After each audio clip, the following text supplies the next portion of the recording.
First of all, thank you guys for coming. I appreciate it. It's a great day, and hopefully we're going to go through and find some good content on some post and some pre-settlement occupancies. Cool. So have you guys done post or pre-settlement occupancies before? How familiar are you with them? Very familiar. Very familiar? Good. I'm not that familiar. Okay, good. So Yeah. It's a 50-50 crowd. Exactly. So our goal for this is we're going to make this as interactive as we can. So share with us your experiences. Feel free to ask your questions, and as we go through, let's hash it out. Okay. Sure. So, this one quote from Brian Herbert is a really good one. The capacity to learn is a gift. The ability to learn is a skill. The willingness to learn is a choice. So, what is a pre-settlement occupancy? You asking? Mm-hmm. Ask me. Yeah. So you occupy before settlement. You're correct. When a buyer wants to move into the home before going to settlement. Yep. So, when is this addendum used? This one works for timelines 60 days or less. And anything over 60 days requires an actual lease. So, we're going to focus for this class on the G-car forms. Because we can do more and stuff, there'll be a whole different class. So here's a quick snapshot of what the form actually says. So we'll just read it so you can see how the addendum actually works. And as we're reading it, let me know what questions you guys have as we're going through. So for this, the seller hereby grants the buyer a license to occupy the property from X date until settlement, which is the occupancy period, at a daily license fee of blank amount per day. So the buyer shall pay the seller on or before blank, the sum of blank.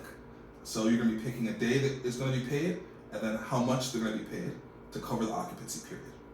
So in the event the settlement is extended pursuant to the terms of the contract, the buyer shall continue to pay the daily license fee until settlement occurs.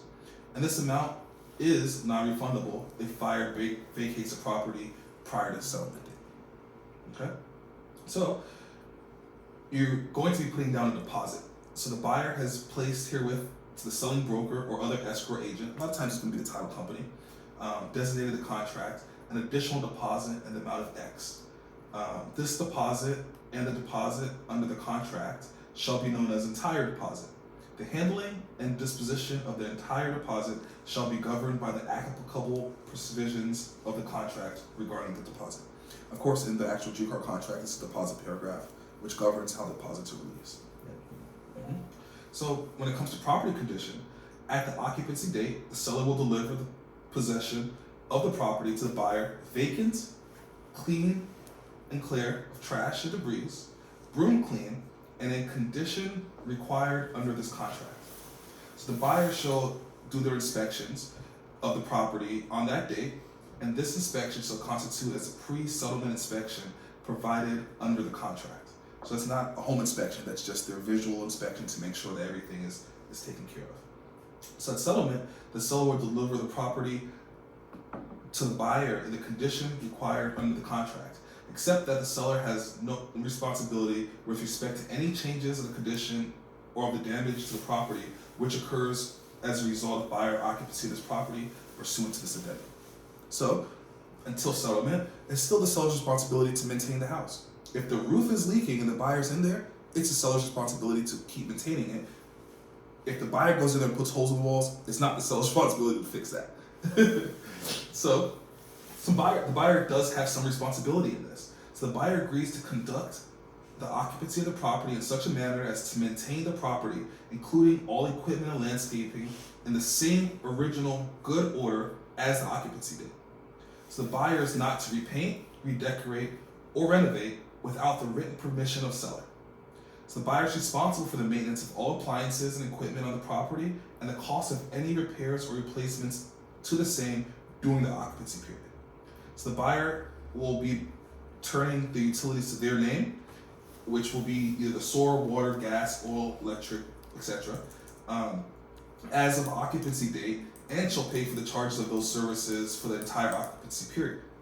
So in the event the contract does not take place by settlement date for any reason other than default by seller, the buyer shall immediately get out of the property or vacate, remove all personal property, and place the property in substantially the same condition the property was in on occupancy day.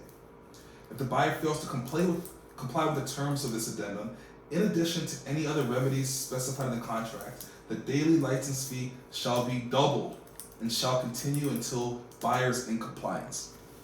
So let's just say for some reason the contract fell apart, like maybe they lost their job or financing. And the buyer doesn't want to get out of the house because now they have to go find another place to go rent. It takes them time. Their occupancy fee is now doubled if they keep staying there. So that's one thing to keep in mind as you're going into this. Don't necessarily, unless you really have to, negotiate a very, very, very high daily fee to begin with. Because especially the market we came out of, people were paying a lot over asking price. They were throwing money around. Somebody easily could have said, you know what, I'm only going to be staying here for 30 days. I don't mind paying you $2,000 even though the house is only worth $1,000 for the month. You know, you get into a position like that and then something happens because the appraisal comes back wrong and now you can't. Now you're $4,000 a month for $1,000 a month. Exactly. It can easily start creeping up like that. And then you go past the 60 days, not even a license anymore. You have to convert that to a lease.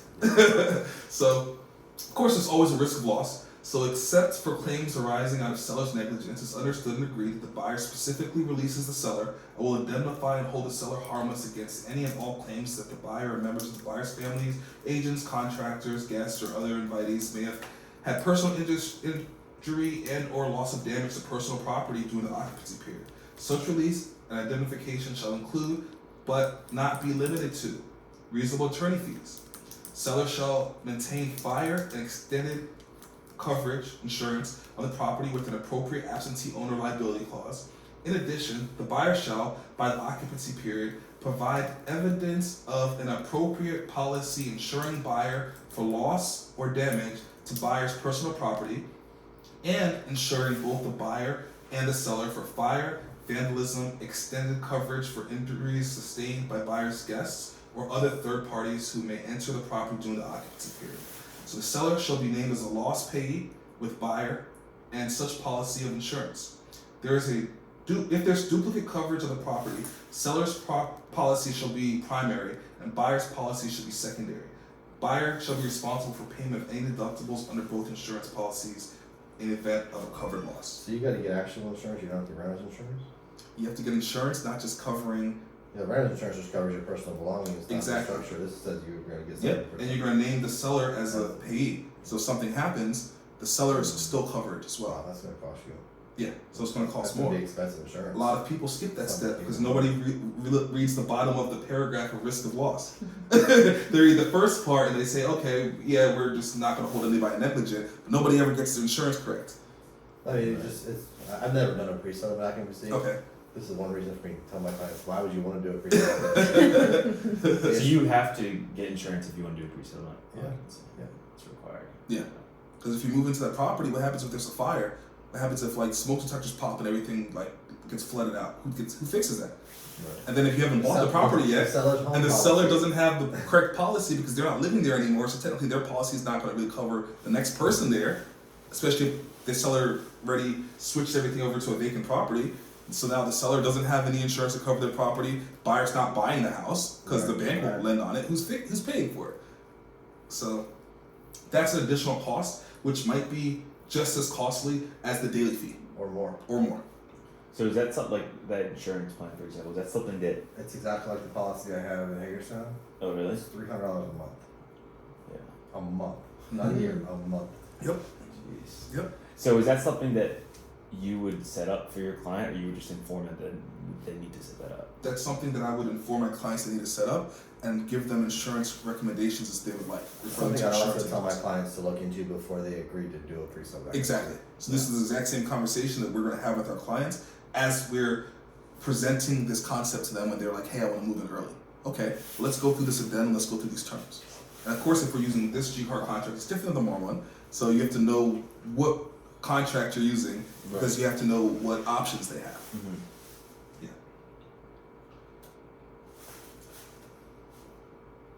So the second page of that addendum, right? It's Mhm, two yep. pages. Okay. So the buyer agrees that the seller and seller's agents and employees should have the right to enter the property at all reasonable times for the purpose of showing, inspecting, and/or making repairs which seller deems necessary or appropriate. Wow, no 24-hour notice, huh? It's a license, not a lease. I know.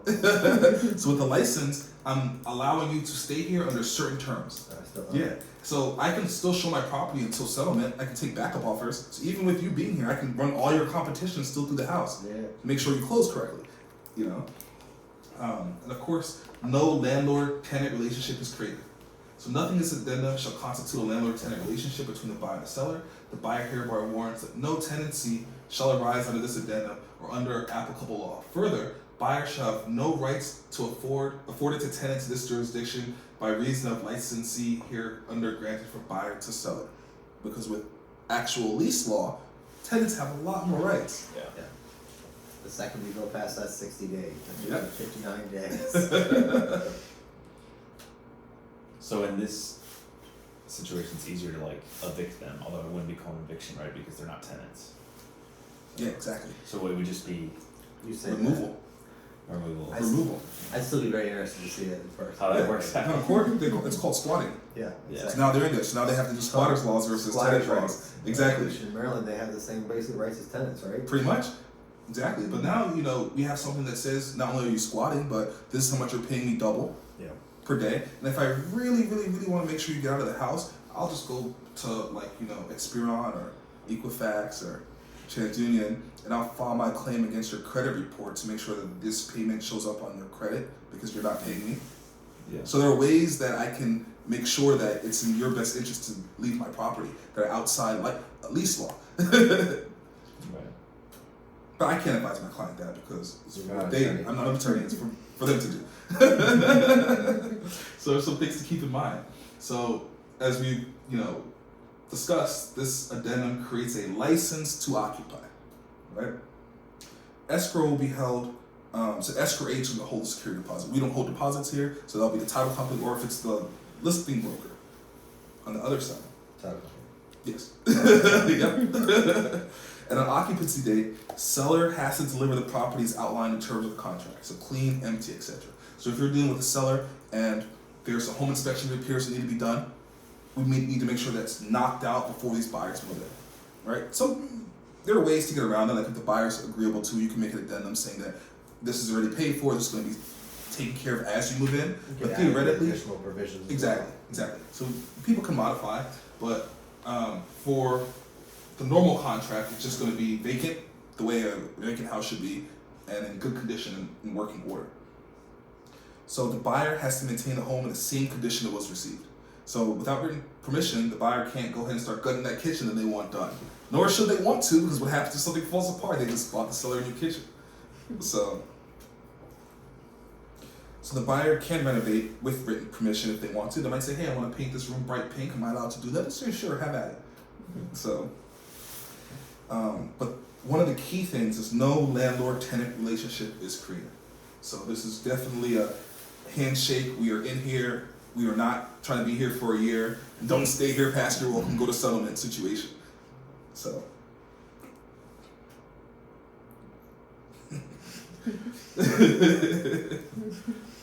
It's not that time yet. Time for post-settlement occupancy. So what is a post-settlement occupancy agreement? Allow the seller to stay after settlement. Yes, that's a good one. So the seller wants to stay in the home after settlement. So when is the addendum used? This addendum works with the same timeline as the last addendum. It's licensed for 60 days or less, and over 60 days will require a lease.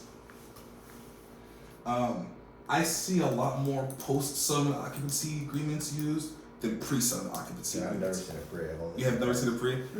My stepsister's actually doing a pre-settlement right now Is she? because when I told you she was moving here. Yeah. And her husband is getting a new job, Yeah. and so it's not a salary job; it's Mhm. hourly, and they didn't catch that, I guess, till the very end. Mm. So like, oh, we have to make sure he's getting 40 hours a week. He has to get Oh. his paycheck first. Yeah. So they were kind of stuck because they were moving from Florida, so it's like Exactly. they kind of have to rent it Have to have a for place to those stay. couple weeks. Yeah, while they figure it out. Wow. But yeah, other than that, I've only seen maybe a couple others. Yeah, they're very rare. So, as you know, when you read everything to the client and they find out what their total situation is, they're like, "I'll just wait till settlement," unless there's a situation where they have to be here and they're not going to move twice. So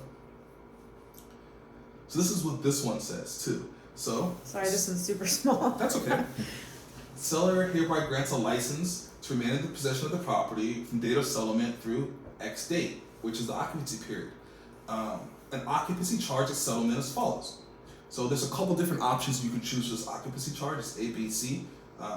So A, the carrying costs of buyer's full 12 consecutive monthly mortgage payments for the specified financing, including principal, interest, taxes, insurance, and any mortgage insurance, plus any profitable charges included but not limited to rents, waters, sewer charges, front foot benefits, and any house connection charges, condominium co-op unit owner association fees, any homeowners association fees, and divided by 365, multiplied by the number of days from settlement to the last day of the occupancy period, inclusive of both days, is calculated by the settlement agent in settlement agent's sole discretion.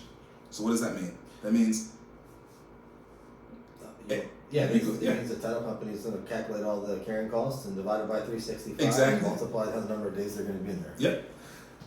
This, before that was specifically specified at I that, didn't know this is that a recent before. change. They This is said a recent they change. changed that Yeah, it's paragraph. changed. Yeah, I think it was just changed in November or so, the last update if I'm not mistaken.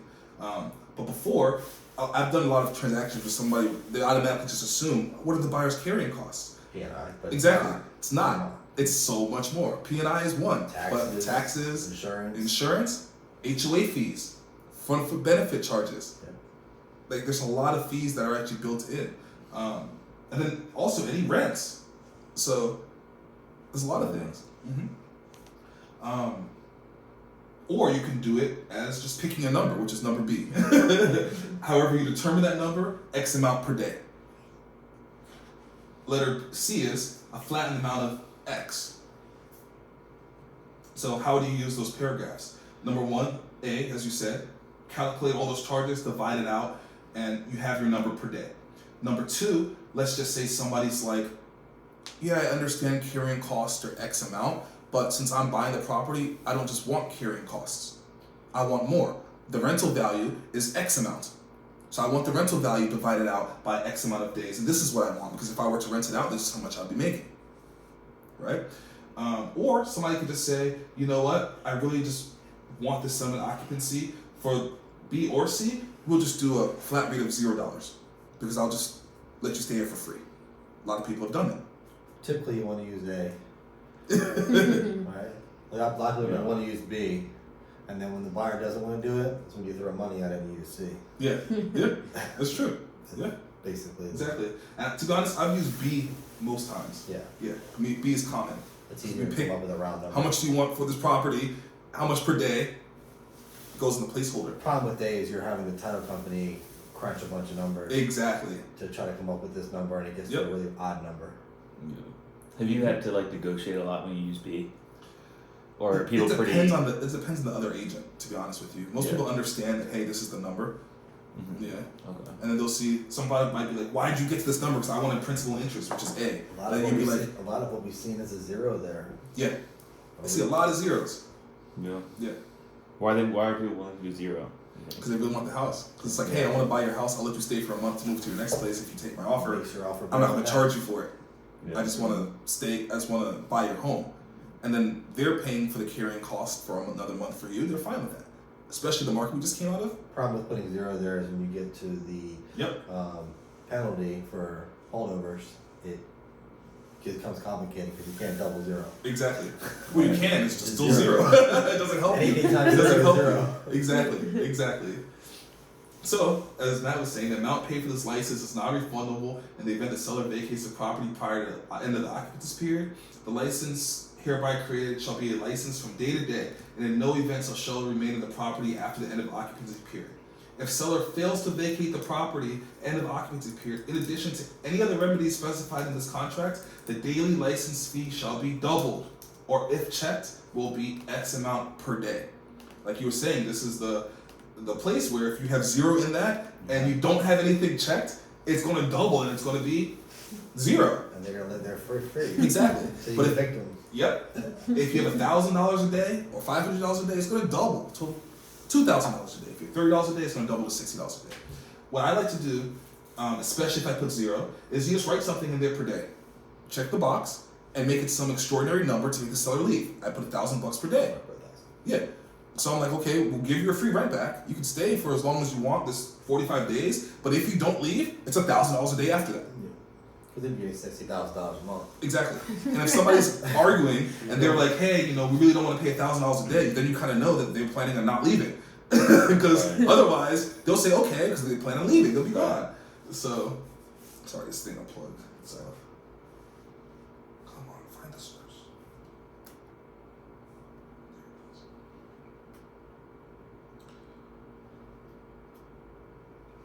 So, with the security deposit, so this deposit is going to be retained by settlement agent. So it automatically doesn't go to escrow agent, it goes to settlement agent. So if you have an escrow agent as the listing company, for the security deposit, it's automatically at the title company. Okay? So, and that's retained as a security deposit and applied towards any unpaid amounts that may remain due and owing pursuant to this addendum. Any extension thereof, any holdover period, or apply to any damage to the property caused by seller, seller's family, guests, employees, tradespeople, pets, and excess of ordinary wear and tear, or any other damage or expenses suffered by buyer as a result of breach of contract or covenant provision of this addendum. The settlement agent shall hold the security deposit in a non-interest bearing account in a federally insured banking or savings institution. So, seller's moving out, and they happen to break a window, that security deposit is going to cover it. So a lot of times, even if we will put zero in the amount that the seller has to spend in order to stay there, I always suggest that my clients put something in the security deposit amount. So you can stay here for free, but put $2,000 or $3,000 in escrow in case when the seller's moving out, something happens, you're at least covered. Then they stay here for free, you have zero in there, 5,000. Yeah, because Okay. what it also does is it covers if they take 2 or 3 days to get out. And Exactly. $1,000 double down there. Yep. Now you get $3,000 of it. pretty quickly. Exactly. Yeah. Yep. That's true. So what happens if they checked, say C, and they don't leave, and they don't vacate by the end of it? It would be divided by. Well, Would you just divide it by what the daily rate was and then double it, or?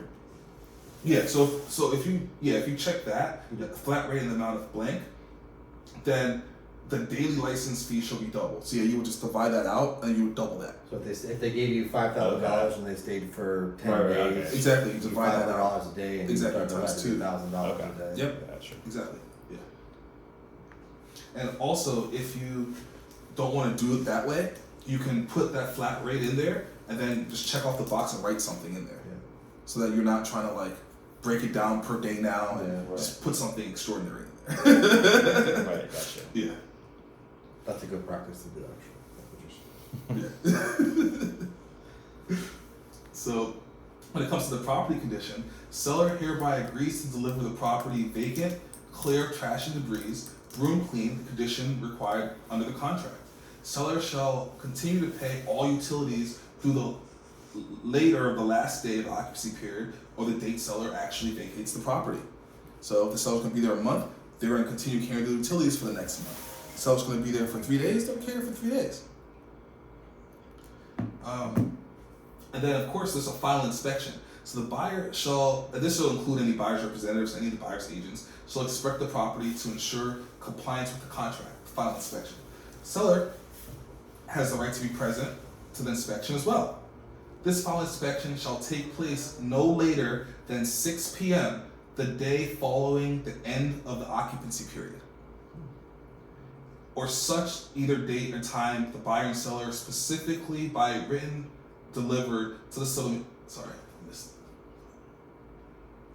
Seller specified by written agreement delivery to the settlement agent. So they can say, hey, I don't want to do it the next day. We won't be back in town till the weekend. We want 3 days. They can do that ahead of time. They both have to agree to it. In the event that the buyer determines that all the provisions in the contract related to property condition have not been complied with, buyer shall deliver a written list of claims against the security deposit, which is a claims list, to seller and to settlement agent before 6 p.m. on the third business day following final inspection date. This was something that's also been changed. Does paragraph look different to you? Mm-hmm. Before there were blanks, so you could write in your specific day. Day that you're going to do the inspection. Exactly. Now this caps it to automatically 6 p.m. by the next day. Yeah. Exactly. Unless that's negotiated out beforehand. And also keep in mind, both sides have a right to be there for that inspection. A lot of times for final walkthrough, even though both people have a right to be there, mostly it's only the buyer's side that's there for that final walkthrough. But this, they want you to specify that the seller has a right to be there also, because let's just say the seller wants to ensure that they get their deposit back, and they want to make sure that, hey, this is the condition that we all agree upon. I know you're moving in tomorrow, buyer. What if you break a window? You know? One of your 6 duties as the representative for the seller, you should be there, even if your seller's not there. Yep. Yep. It's care. Mhm. Care's not. Yeah. Either arrange for somebody to be there, professional, like, yeah. If you're out of town, then call Matt or me, and one of us will tap in. You know, Cool. ensure somebody professional is on the side of your client.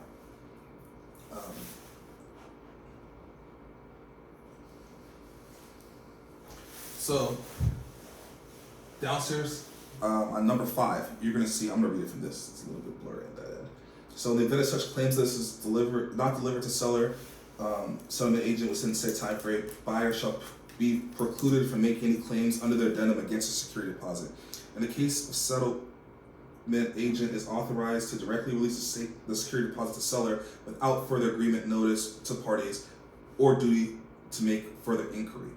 There used to be a problem with, sellers getting their deposit because you're like, hey, we're gonna walk through within like 5 days of the property. Let's say you settle now, we're gonna walk through it like March 5th, right?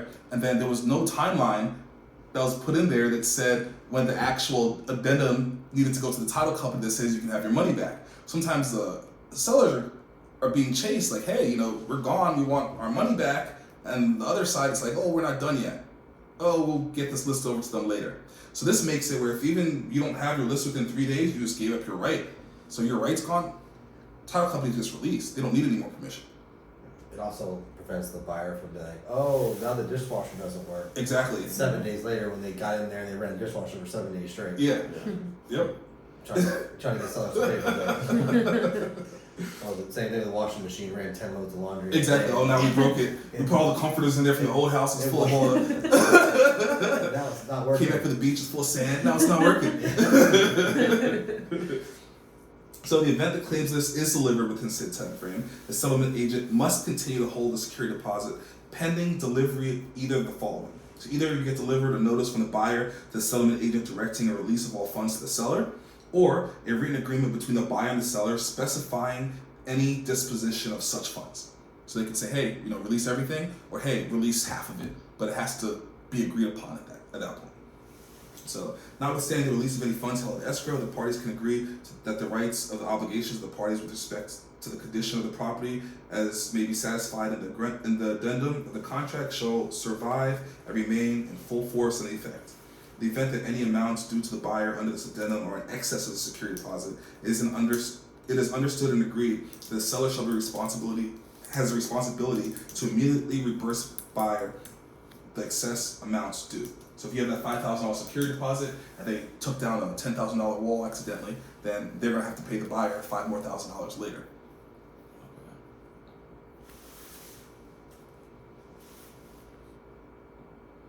So this next paragraph outlines the actual role of the escrow agent. So it's intended by all parties that the settlement agent's sole responsibility under this addendum shall be the receipt and claims and the disbursement of funds.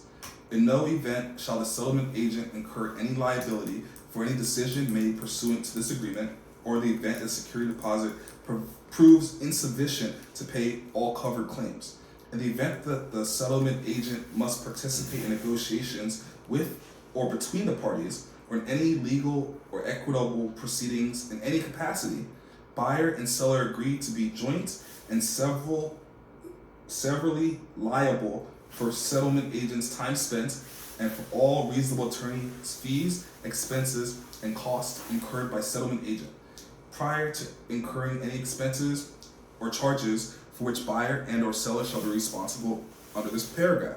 Settlement agent shall give notice to each parties of the same. So what does that mean? That means if there's a dispute, the title company is going to bill you. Before they bill you, they're gonna say, hey, I'm gonna bill you for doing this, but because you have nominated us to do this, you're gonna get billed. Exactly. Listen, the only thing we're gonna do is we're just gonna hold this deposit and we're gonna release this deposit. If we need to do anything extra, it costs us time. If you take us to court, we'll hire lawyers, you'll pay for them, That's not and you'll my pay us to fault. be there. Yeah. So, when it comes to insurance, the buyer is supposed to maintain fire and extended coverage insurance of the property with an appropriate absentee owner's liability clause.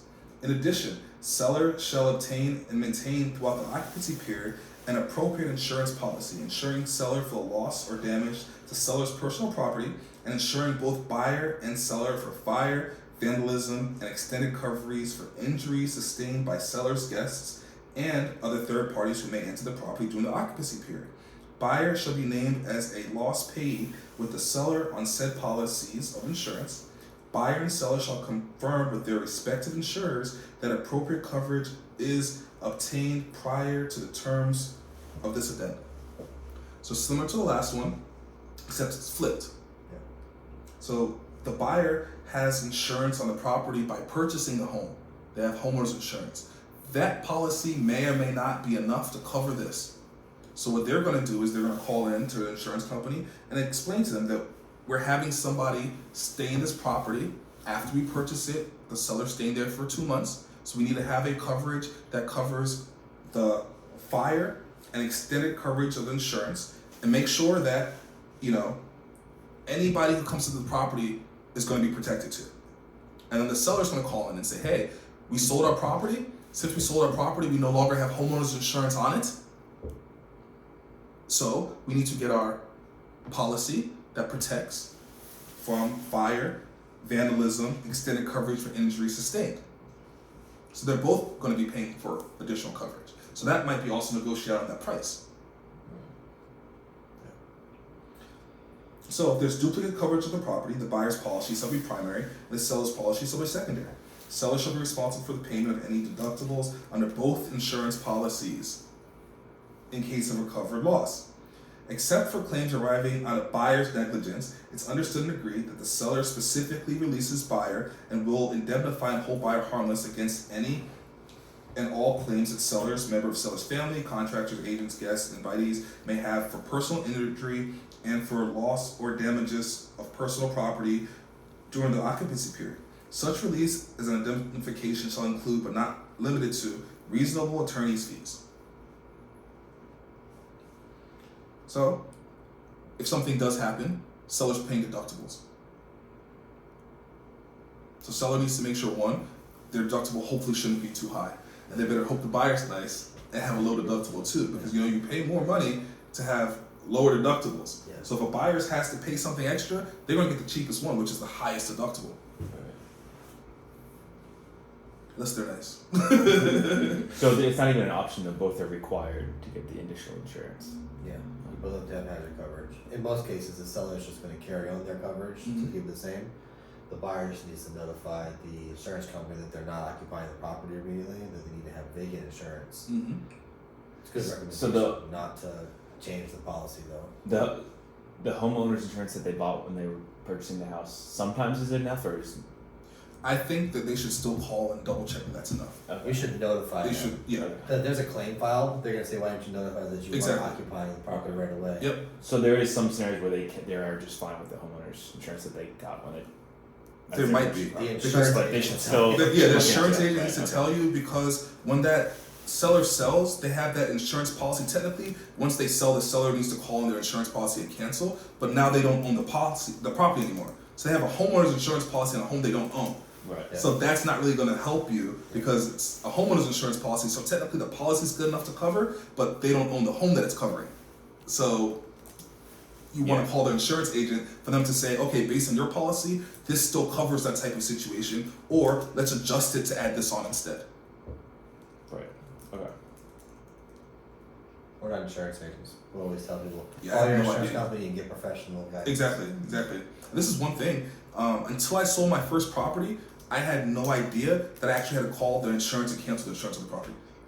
So I've never told a client to cancel insurance. I just automatically assumed it was done. I was like, why am I being charged again for more insurance? I call and like, oh yeah, your policy's still active. On what? Yeah. So that's a good tip. So now I'm talking to sellers. I'm like, okay, after you close, cancel your insurance policy. So, yeah. And when it comes to access, at any time of settlement, seller shall provide buyer with. At time of settlement, seller shall provide buyer with a set of keys to the property. It's further understood and agreed that buyer may enter the property to examine, maintain, repair, or protect the property from damage at reasonable hours of the day and upon prior notice to the seller or a reasonable effort to give such notice, except in an emergency in which no such notice shall be required. So keep in mind, this is a license. What's reasonable notice as a license, it could be different than a reasonable notice in a lease. Because a lot of the leases are going to be written where they have to give 24 to 48 hour notices to get in. This is reasonable notice. I can call, hey, I'm going to be there at 3 p.m. today. I want to stop by and examine my house.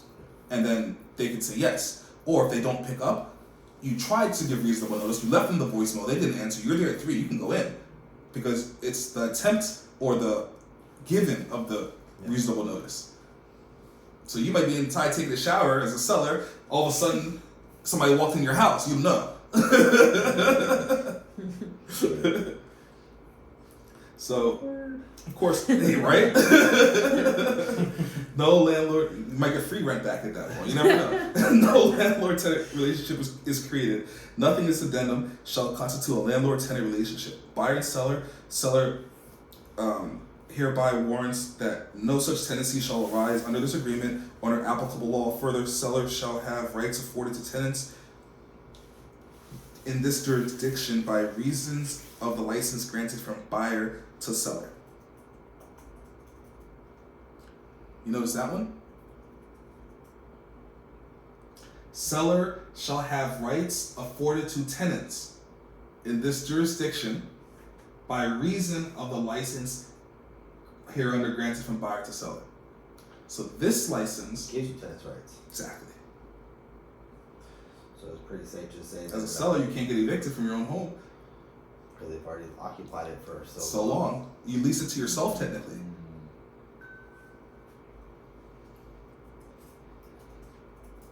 So there's a couple things to keep in mind. This license to occupy is not a lease. We have a few different standard options to determine payment, which is that A, B, and C.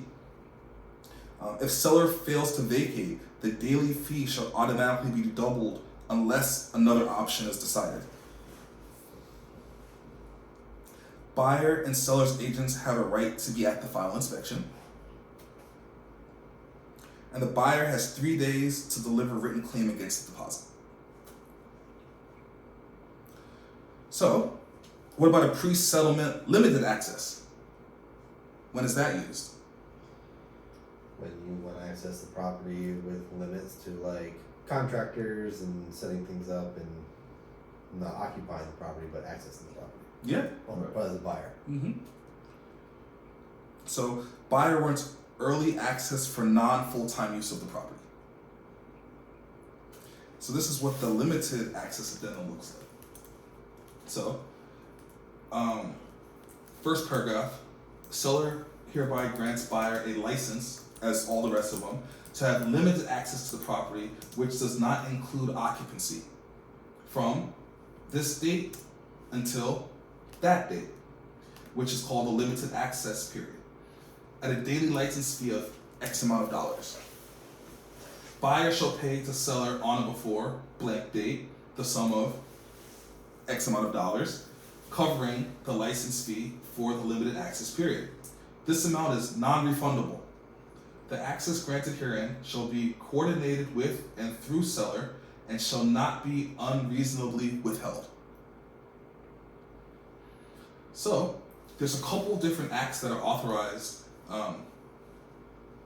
One, they want to get into store furniture. So, during that limited access period provided by the addendum, buyers should be authorized to come in and store furniture or personal property. Like, hey, I'm moving from out of state. You know, I have some family I can stay with. I don't necessarily need to live in the house, but I have to hold this stuff that I'm bringing with me. I don't have storage to put it in. Do you think I can just leave that at the house at least?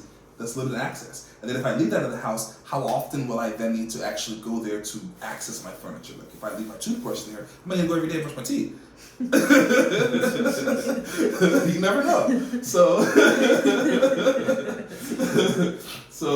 Or they want to perform certain modifications or renovations. Like, hey, I really want to move in the property, or I'm going to close in another month, but this bathroom's horrible. This house has one bathroom, the floors are falling apart. I don't think we can use it. Do you think I can come in and at least redo the bathroom while I'm waiting for the loan to be done? Okay, sure. So you have a week to get the bathroom done between 9 to 5. Here's your timeline. And then C, other. What other reason can you think of wanting to be at the property? Anything else? Hey, I want to start doing some renovations and I want to start leaving some of my stuff there. Once the renovations are done, I still want to have access to my stuff. Or you can't occupy it, so you can't say, hey, can I stay there for like a week? That's not what this is for. That would be combined with a pre-settlement occupancy, if need be. But anything that the buyers think of, and buyers can think of some random stuff why they need access to the property. Hey, I want access to the property like 4 times because I have contractors coming in to give me measurements and I want to get different quotes. And then of course, for this one, you can't go in or modify the property without written permission of seller. So if you're going to make those modifications, B will technically be your written permission box. So if you put the modification that you want, the seller signs everything, it's written permission. If you do A, store personal property, and then you start modifying, you're not supposed to do that. You have to then go back and get permission written again. For B, do you have to define the modifications, or is it just kind of give you a free-for-all because you're, I guess that's following modifications. So can you put C addendum if you're going to make a lot of modifications? Yes, so you can always say C addendum or add in, more provisions. But yeah, you want to at least put the scope. So, kitchen remodel, bathroom remodel. Some people go as to say, change floors to hardwoods, put recessed lights in, put up, so you can be as detailed as you want or as vague as you want. Thanks, better. Sometimes it is. Depends which side you're on. Exactly. Yeah, seller might be like, oh, I don't want them to modify my property, but then you might find out that, hey, they're rebuilding an addition onto the back of your property. So you let them do that addition on the back of your property, because if they default, now your property has an addition on it. So I want to know to the extent of what your materials you're putting in there. Like, is this a luxury edition? Is this a shitty edition? I'm surprised it doesn't say modifications need to be done by a licensed contractor. Exactly. Doesn't say that. So technically, homeowner can go inside or Can do their own modifications. even though they're not supposed to, because law says no person who's licensed should be working on a house. So if even the home buyer goes into the house to do the work before owning the house, it's a criminal offense actually. Misdemeanor if you do work on any property non-licensed. Really? Yeah. So it's not outlined there, but buyer beware. Once you own the house, you can work on your own house as much as you want. Yeah. So with the deposit, the buyer has paid herewith to the selling broker or escrow agent, which will be the title company, designated in the contract an additional deposit in the amount of blank. So this additional deposit, the deposit made under the contract, shall be known as entire deposit. The handling and disposition of the entire deposit should be governed by the applicable provisions of the contract regarding deposit. So, if I'm a seller and a buyer wants to do this, depending on the reason will depend on the quality of deposit I want. So if you're like, hey, I just want to store some stuff, maybe you need to put a deposit, maybe just put $1,000 in case you lose some stuff and it breaks. You know what I mean? If I'm a seller and you're telling me, hey, I want to modify a kitchen, I want to modify a bathroom, I know that this whole bathroom might cost $5 or $10 grand.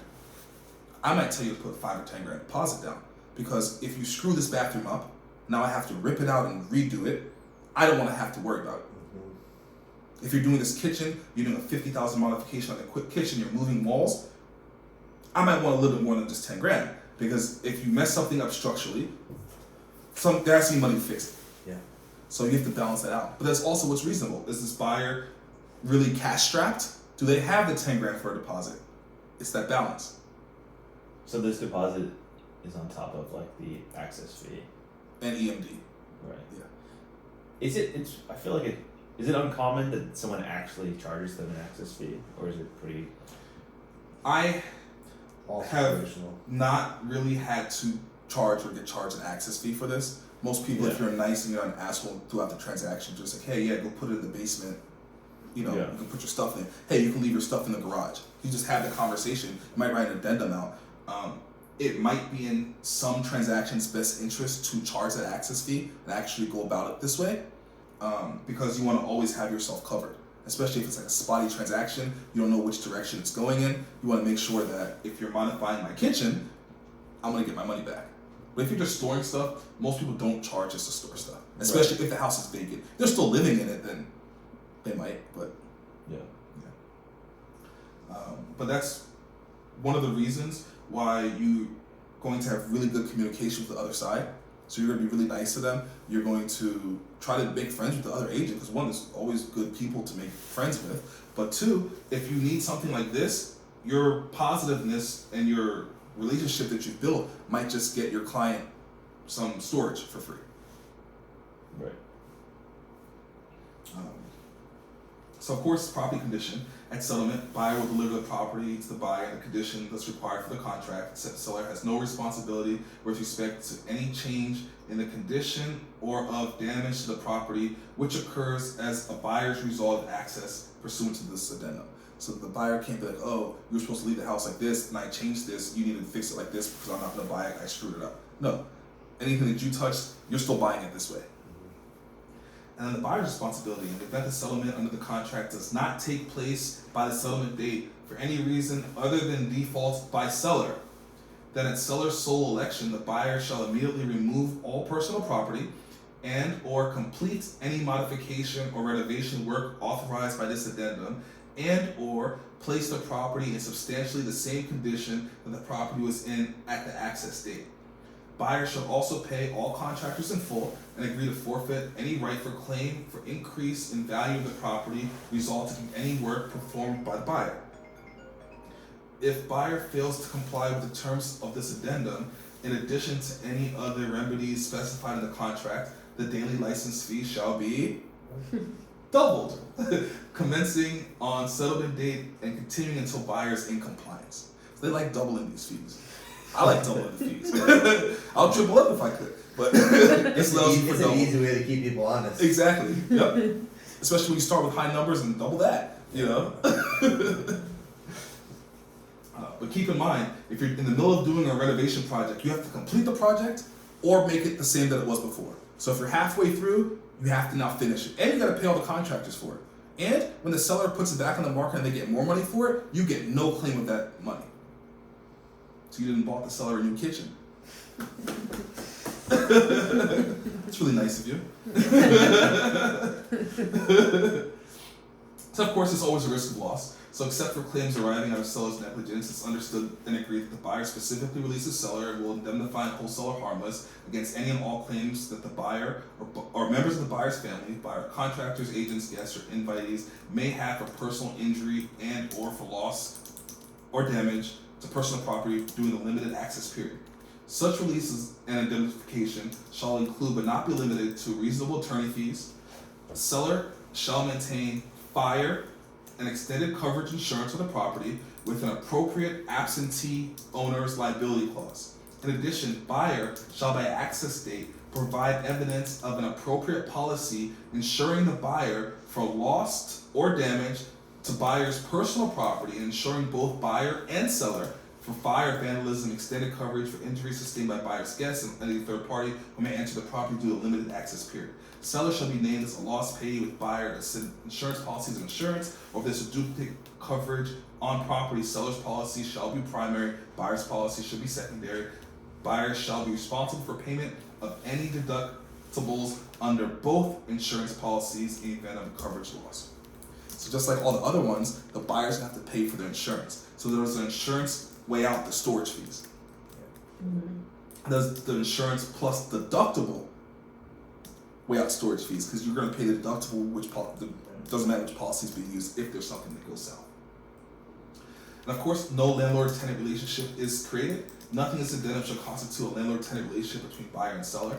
Buyer hereby warrants that no such tenancy shall arise hereunder or applicable law. Further, buyer shall have no rights afforded to tenants in this jurisdiction by reason of the license hereby granted to seller by buyer.